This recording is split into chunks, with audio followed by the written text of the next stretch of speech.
Hello, welcome back to the Villa View. Once again, I apologise for our tardiness. I'm going to have to put out a club statement at some point. At some point, you will see the dreaded corner flag of doom and Adam Bates' face. Then you'll see that he's been relieved of his duties. We're here for a match preview as Aston Villa are playing their bogey team, Brentford. Perfect timing to be playing a team that we can never, ever beat. And as ever, this show is sponsored by BetMate. Got my good friend Omar with me to have a late night ramble with me because, it's gone 10 o'clock now. I've been on the Raz 2 days running, not today, in case anyone's worried. But so I'm feeling pretty tired. But we need to talk about Aston Villa Football Club. This is pretty much not going to be a match preview. I think we're just going to have to ramble about absolutely everything that's going wrong at Villa at the moment, because just as we were about to do the show, there's been a little bit of a leak in the Telegraph that says that John McGinn and Jacob Ramsey have been dropped for tomorrow's game against Brentford. Aaron Danks, of course, has taken caretaker charge. And I put a tweet out before we came on, Omar. It's not good when stuff like that starts coming out, because that's come from within the club.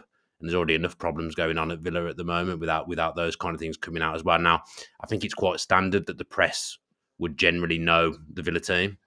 It's very unusual for it to actually go out as an article like it has done this evening, and that it feels like, because Villa are a bit of a shit show, sorry for swearing, at the moment, everything, including the media, everyone's going to start jumping on us. And tomorrow really is a time where, whatever we think of the club at the moment, what direction it's going in, I think everyone needs to come together, because the team is absolutely desperate for 3 points, because we're in a huge dogfight, in my opinion, Omar. Whoever we get in at the moment, this is going to be a tough season. Yeah, it really is, and you can see there's just disharmony throughout the club, isn't it? Really, from a place of strength where we were. It's amazing how far It's we've amazing fallen. It really is, and I think that's what the pundits don't understand. I've seen all the news stories all week, and I know you've been on various things, and the pundits, standard stuff, isn't it? It's Gerrard, he should get more time. He's going to be a good manager. Villa fans are unreasonable, etc., etc., etc. Even I'm getting shit from other fans, my mates, from fans of other clubs, about us booing and things like that. And I didn't agree with some of the singing and stuff. I thought it was pretty harsh. But at the same time, these fans don't understand that we live this club day in, day out. We breathe this club day in, day out. We understand what this club's about. We understand where it's heading as well. And it just feels wrong. Everything about this club feels wrong at the moment. And this next appointment's key. But the leaks and what's going on, the fact that Danks has stayed on and is apparently going to change the team so dramatically, and also change the way that we're playing. And apparently there's stuff that's been said about Danks not getting on with Gerrard and his coaching staff. It just points to there's just been issues, not just with Gerrard. I think Gerrard was part of the problem, but I think there's bigger problems there in the background, and we just need a bit of harmony in the club. And I think it's up to the fans to obviously get behind the team on Sunday, because it's going to be difficult with everything that's going on. It's up to the players to actually put in a performance, and the players always get away with bad performances because it's always on the manager's head. But it's about time they actually put up and put in a performance. Effort levels have been fine, but the quality, they need to be shown the quality. That squad's full of quality. It is too good to go down. It is too good to go down. I'm not afraid to say that, but I would be afraid to say that. I don't think this is not a dig at the players at all. I've said this on something else. I'm not digging the players out, but that is not a squad to be involved in a relegation battle. It's not that type of squad. And teams like that have gone down before. And I've seen tweets. I saw tweets around, Coutinho and Bailey ready for a dogfight, but it's not just them. It's always those two that. It's always everyone just picks on the foreign lads when it's a relegation. They're no worse than anyone else. They're no worse than anyone else. Ings, McGinn comes into play. Cash, Martinez has been poor. There's so many players that have been poor all over the shop, and it's time they repay the fans, really, honestly. But we're there, home and away. Full stadiums, home and away, and it's time they need to just actually buck up their ideas and actually show their quality that they've got. And you're completely right. I'm saying they're too good to go down, but it doesn't necessarily mean that they won't go down, because if you don't apply yourselves, it doesn't matter how good you are. You are going to go down, especially in the Premier League where every mistake's punished. But yeah, I'm surprised at the leaks. I really am. But I'm actually quite looking forward to seeing what Aaron Danks does in terms of starting lineup. which I'm sure we'll come on to improving the game properly in terms of what you think the starting lineup will be. But I think we've been saying 4-2-3-1 for a long time now, Yeah, it and I sounds like would, that will be the system, which is I think yeah, that is a good news because I imagine yeah, Dendonker's going to play next to Louise if Ramsey and McGinn aren't playing. So you imagine they'll be the two that sit in front of the back four, and maybe that will unlock something with the creative players. You'd imagine the three in front it could be Coutinho, Buendia, and Bailey. If it's those yeah, three playing off Watkins or Ings, suddenly the shackles are off them a little bit. Like whoever's playing mm, the number 10 role, whether it be Coutinho or Buendia, they can yeah, do what they're set out to do because they're not kind of played in this wide coming from the wide position. They're playing as a number 10. yeah. Yeah, I agree. I agree. I think we've been calling it for a long time now. So I mean, again, points to there's been issues behind the scenes as well because Aaron Danks has come in and straight away he's made those changes. He's dropped McGinn. Obviously there's probably been disharmony as well there in the back in terms of the coaching staff being on the same page, and probably within the player dressing room as well in terms of players questioning decisions, whether do that publicly or internally. Players talk within away from the man. You know what it's like when you work somewhere. Yeah, of course. You don't always open with the manager, are you? The players themselves, the staff within the club are really talking with each other and saying, what the hell's going on here? Why is he playing this? Why is he continuing to play this player, whoever it is? And that sort of negativity does creep into performances, and that culture is not a good culture to have. After having a great culture under Dean Smith in terms of the harmony of the dressing room and sort of be a good teammate, Fraser was used all the time. To go into this position now where we're at now, where you're just worried about us really. And I completely appreciate your point around, just are we actually ready for the dogfight? I'm not sure. And I mean, what do you think? Do you think, obviously the next appointment is massive, but if we get a Pochettino, unlikely. If we get a Brendan Rodgers, probably more likely. Is that enough to stem the flow? Is it enough to fix the problem? At the moment, I'm concerned because I think Villa are in a real bad position. I think if you look at the teams that Villa have played as well, you've got to have been picking up more points from the teams that Villa have played against, the opposition that Villa have played against, in my opinion. You're coming into this game on Saturday, Sunday, sorry. The results from the other games this weekend haven't been brilliant. Obviously, Forest picking up 3 points, even a team like Everton, who you thought might be down there, they've started to move away from us a little bit now. If Villa lose on Sunday, which is a real possibility because I think at the moment, we've taken coaches, managers, players off Brentford, yet here we are in 2022. Brentford are in the Premier League and they're better than us. Like, whatever we do, Brentford are always better than Aston Villa for some reason, even though we try and take everyone away from them. So there's a real chance that Villa lose again tomorrow. And they're in a huge, huge dogfight. Tomorrow could go either way. Either the players will turn up, they'll be full tilt, they'll be running their hearts out for the fans, and it'll be one of those real galvanising performances. Sometimes a kind of performance that you see when a manager leaves, who maybe wasn't the most popular. And I'm guessing with that, I don't Feel know. like, do you remember Kevin McDonald when Yeah, we that played first Everton, that that kind of first first game, game? Yeah. yeah, Although we did lose to Newcastle 6-0, but yeah. still. But the noises that are coming out around Villa at the moment Yeah. aren't good. There's No. stuff I've heard a lot of stuff, and there's a lot of things that sound like they're going on that aren't brilliant at the moment. I think it's got real possibility to turn toxic again tomorrow, but it won't be Mm. toxic against the players, and it won't be toxic against Aaron Danks.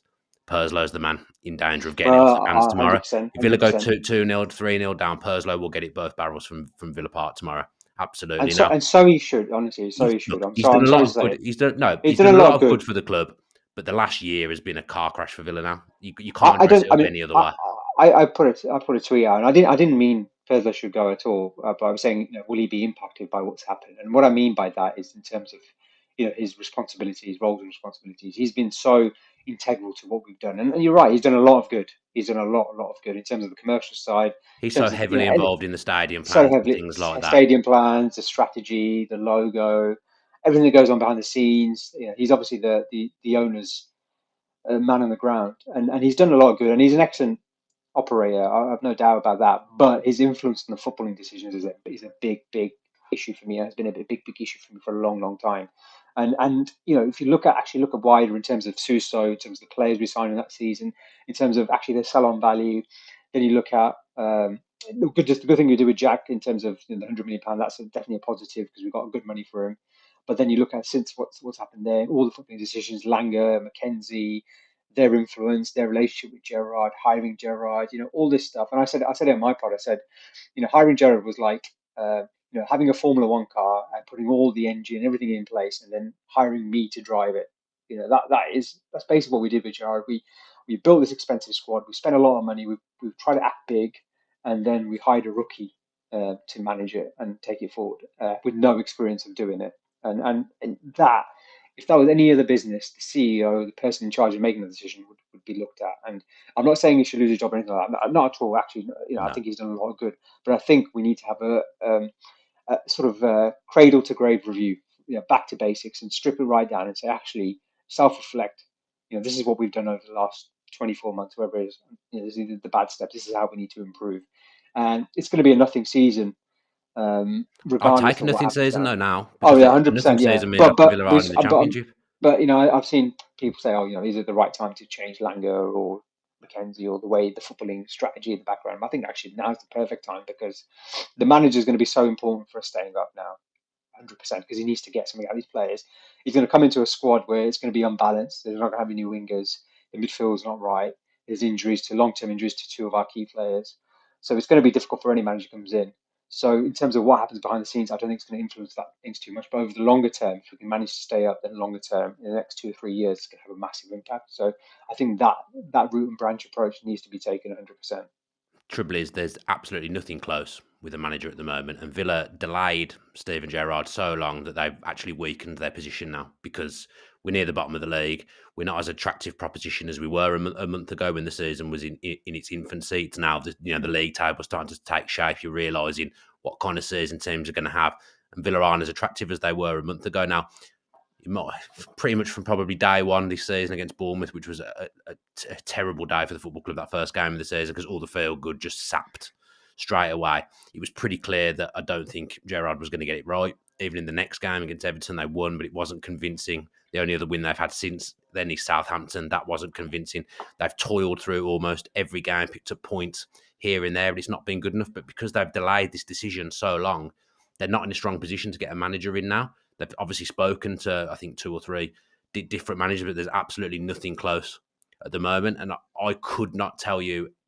I've got no idea who they will hire because it's difficult. And you see the names that are being linked now. They're all different types of manager.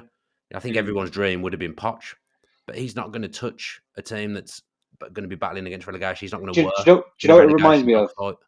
It reminds me of when we hired McLeish, where we were linked with all types of managers.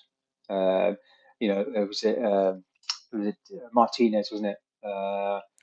At the Someone like that time, genuinely and then wouldn't we ended up surprise with me now. we ended up with McLeish at the time. You're thinking, how do we go from there to that?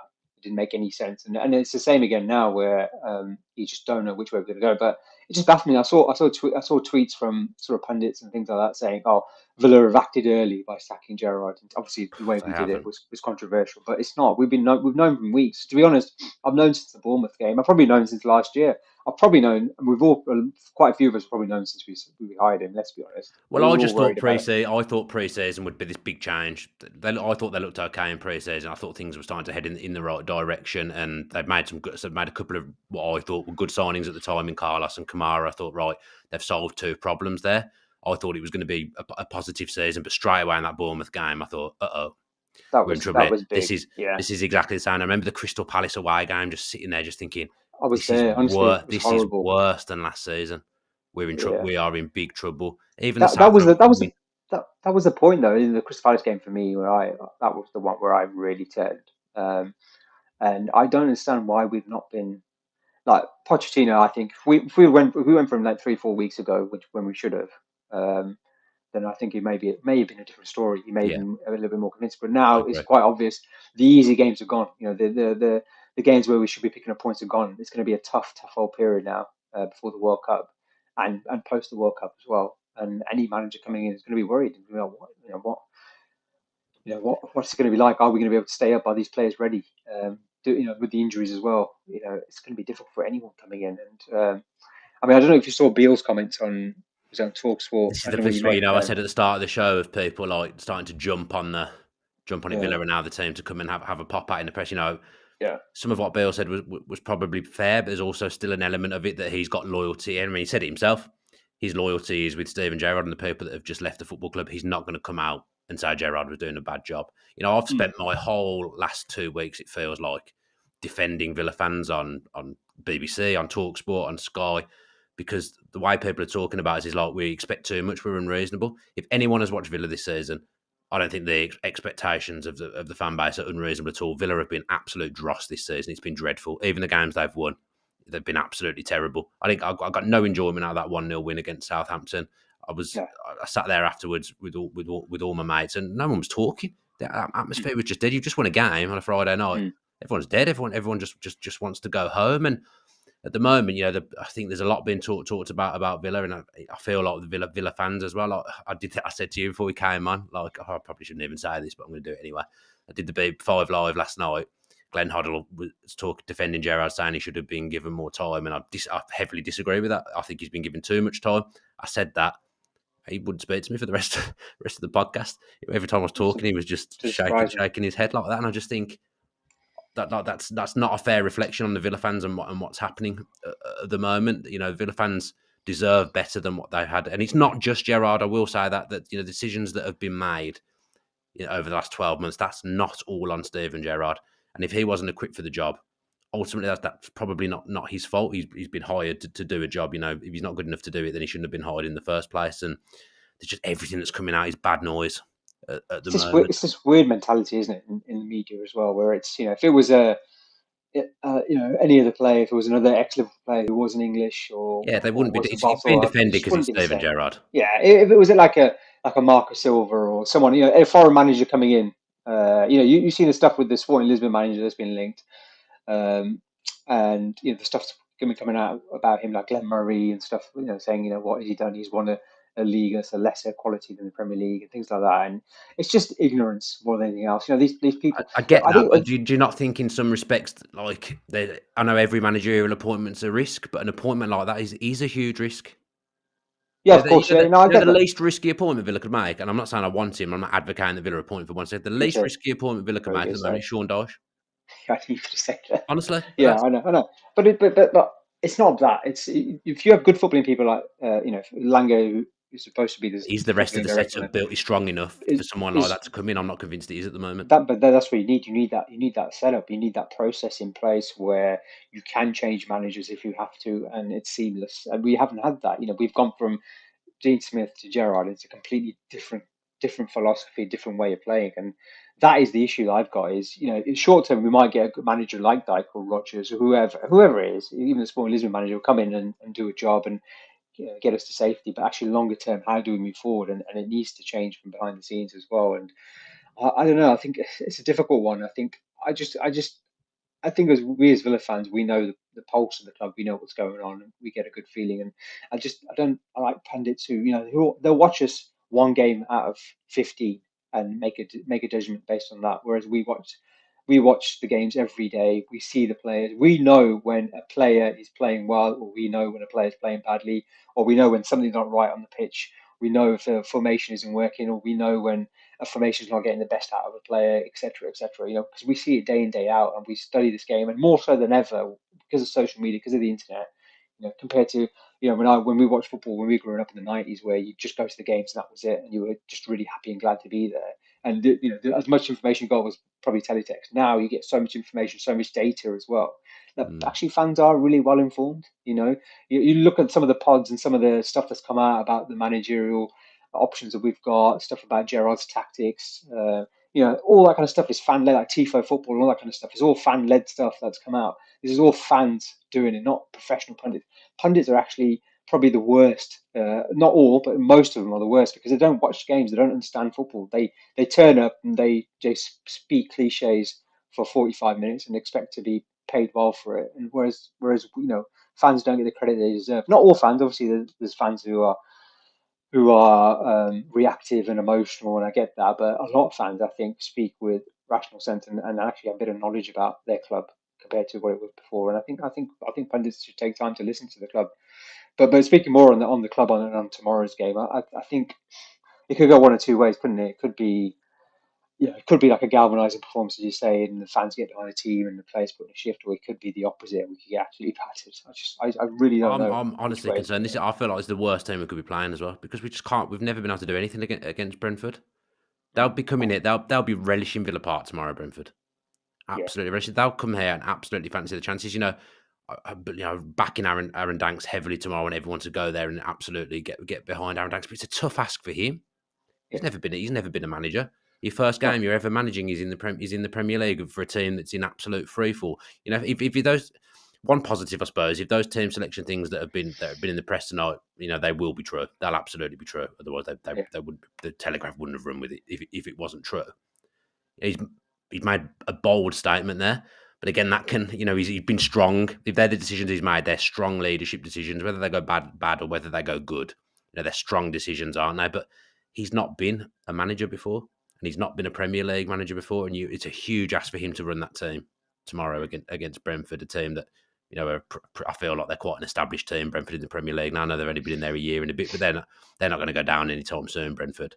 So it's a huge ask for him tomorrow. It's paramount that the Villa fans get behind him and the team tomorrow, because he's good. I just see it being tough. Even if they were to win, it's going to be tough. It's not going to be an easy day.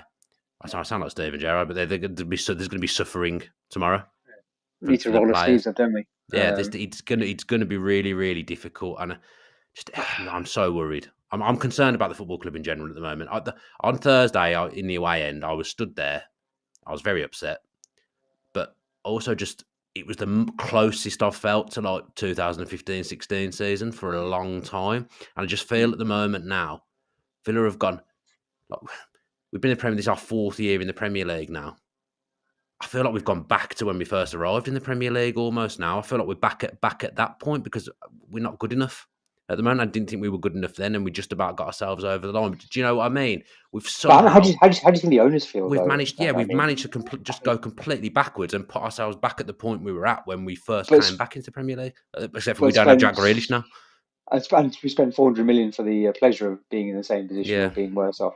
I mean, how do you think? I mean, apparently there's rumours that Suarez left at half time, and I think he left the game when possibly was it the sending off or something? He just went inside. And but I mean, how would you feel? You spend all that money and you've backed the club. They've done a great job. End of the day, they're doing it for personal reasons as well. They're not doing it for the love of the game and love of Villa. Maybe that's an element of it, but they're going to get good money when they sell Villa. Let's be honest. They build a Premier League club, but they wanted to be successful, and at the end of it, they get better value for their money if it is successful. But they spent all this money and they're in this position now, and you got and not even in the same position, but in a worse position, because you think about what's going to happen next year. You're going to have a new manager who's going to want to play a completely different style of football, probably different personnel and different formation, different kind of players you might need. And you're going to have likes of Ings and Coutinho and Bailey and Buendia, Watkins, McGinn, Louise. These types of players. Like, how many of them are going to fit into that mold? How many aren't? How many years have they got in their contract? How are we going to be able to sell them? It seems just very, very similar to the Martin O'Neill era to me, and what happened thereafter, but with more expensive players and probably bigger, more expensive mistakes potentially on the horizon as well. And I think from an owner's perspective, it's very easy when you're not a fan of the club to lose heart then and become disillusioned and look for an exit. And that is my big concern. I'm thinking on the fly here as you're talking, but now we're going to be one of those teams by the end of the season, whatever happens by the end of the season, where you've got a team that's a combination of players so we still only McGinn's pretty much the only one that Steve Bruce signed, but you've then got Dean Smith players, Steven Gerrard players. Then players that two different sporting directors have bought in as well, because we've had two sporting directors since we've been in the Premier League. So you've got now, and then you've got another manager coming in who's going to want his own players. You end up with a mishmash of players from all these different regimes, all these different people. Yeah, and that always gets reflected on the pitch. Look at Everton over the last few years. Everton, everyone was saying that about Everton because they had Koeman players, they had Ancelotti players, they had Martinez players. I can't think of else. There's been Everton managers. There's been so many managers for them. Now they've got Lampard. I actually think Lampard's doing a good job at Everton. By the way, but you end up with all those different players from different eras and different regimes, and it is 100% gets reflected on the football pitch. 100%. And Villa's next appointment now is huge because of that. Because it's been, especially the last 12 months, it's been so turbulent. But that's also why I'm saying that it's not just about the manager, because no, I agree. We have to fix the behind the scenes. We have to fix behind the scenes, because if we do get a new manager, then every manager has a shelf life. It's it's going to be very rare that we get a manager who's going to stay for a long period of time. Dean Smith potentially could have been that man. Well, Let's 3 be years honest. was a long time. Long time was a long time, but he could have potentially been there for a long, long, long time. But they they bit the bullet and sacked him, rightly or wrongly. But any manager comes in now, it's probably going to have a shelf life for 2 or 3 years. Let's be honest, let's be realistic. So it's important that we get that structure right in the background, because we need to be in a position where we can change managers, even if and it's not. I'm thinking negatively. I mean, obviously, we've been pretty downbeat over the last week, but even positively for managers as well. I'm saying the same when Gerrard came in. If you think about the Liverpool job, if he does well and they want to move on and go to a bigger club, we need to be able to move seamlessly onto the next manager, and that needs to be reflected behind the scenes. And that is the big concern for me. This is I think we can stay up, no issues with that. I know you're concerned, and I I'm get that, I really massively, get that. massively concerned. Way more But concerned than I ever should be or ever felt I but would be. I'm still quietly confident we can stay up. But maybe I'm being disillusioned. But I'm sorry, being delusional. But I still think long term there's so much needs to be fixed, and that is the thing for me.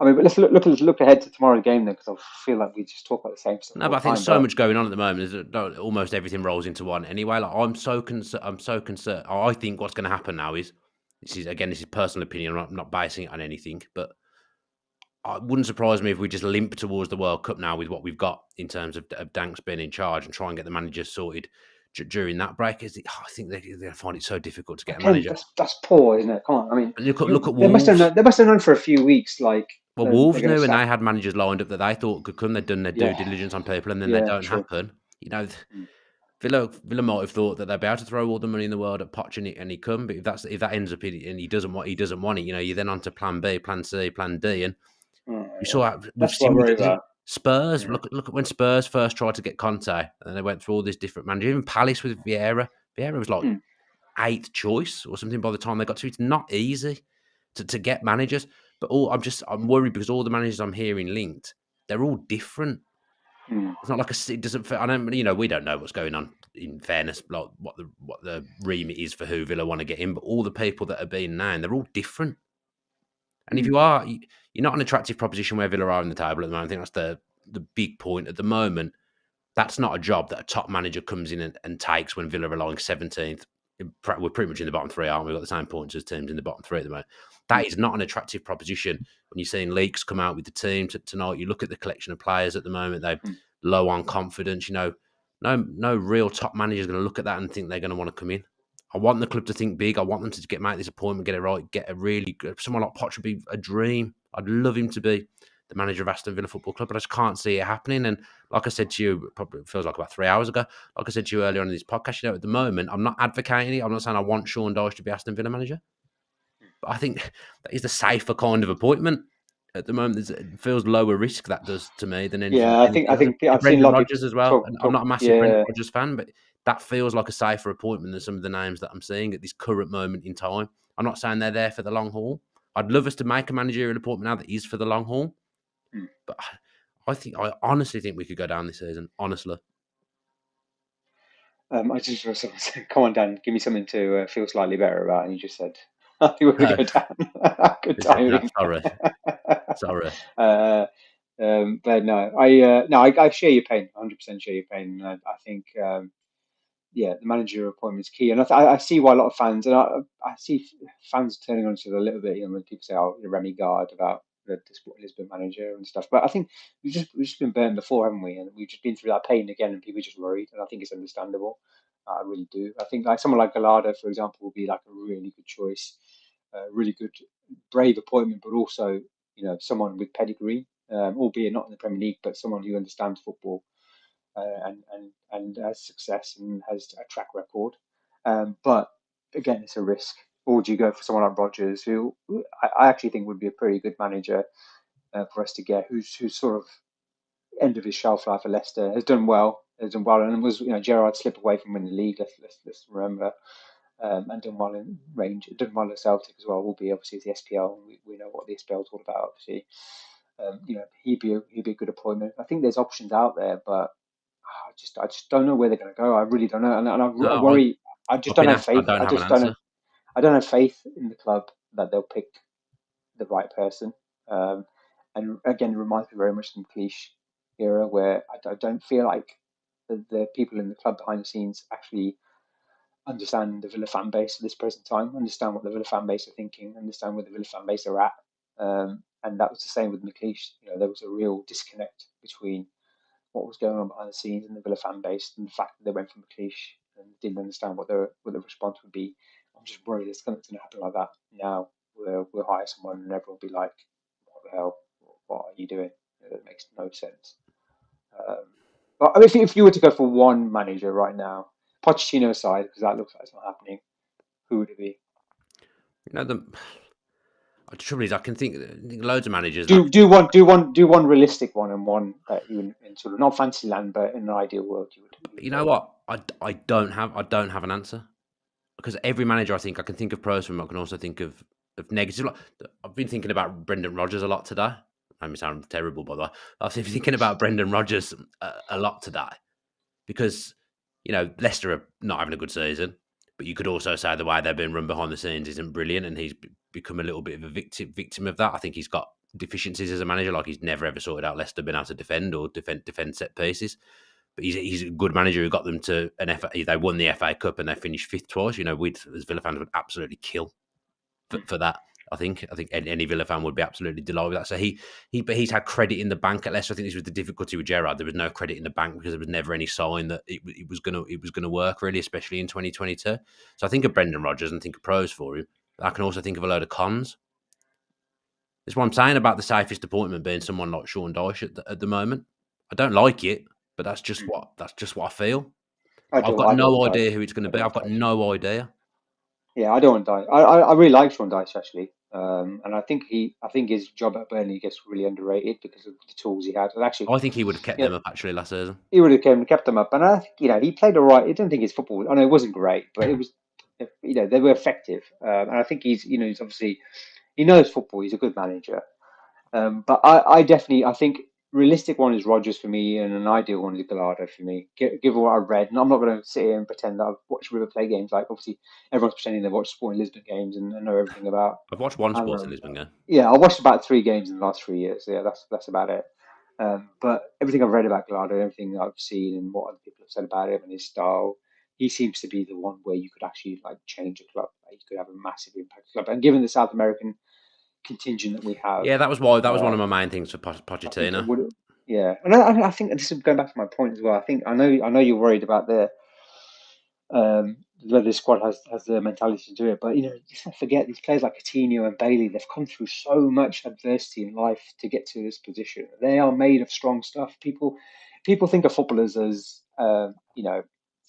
just pampered, you know, people who don't understand the real world. And I get that. I've worked with footballers for the last 13 years. I understand that mentality. I think probably more so for British players. I think that's probably true, especially in the last 5 or 6 years, given the way the youth setup works and how pampered they are from like the age of 16.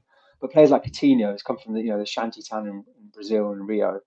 Bailey, the stuff he's done. He's come from Jamaica, living in the in Europe in the coldest conditions and by himself and having to fend for himself and trying to make it as a career with his stepdad, his adopted dad and his brother and things like that. These players have something in them to become a professional footballer. Their background, they have something in them, and you just need a manager to get it out of them. Buendia, we know he's a fighter. We know the kind of player he is.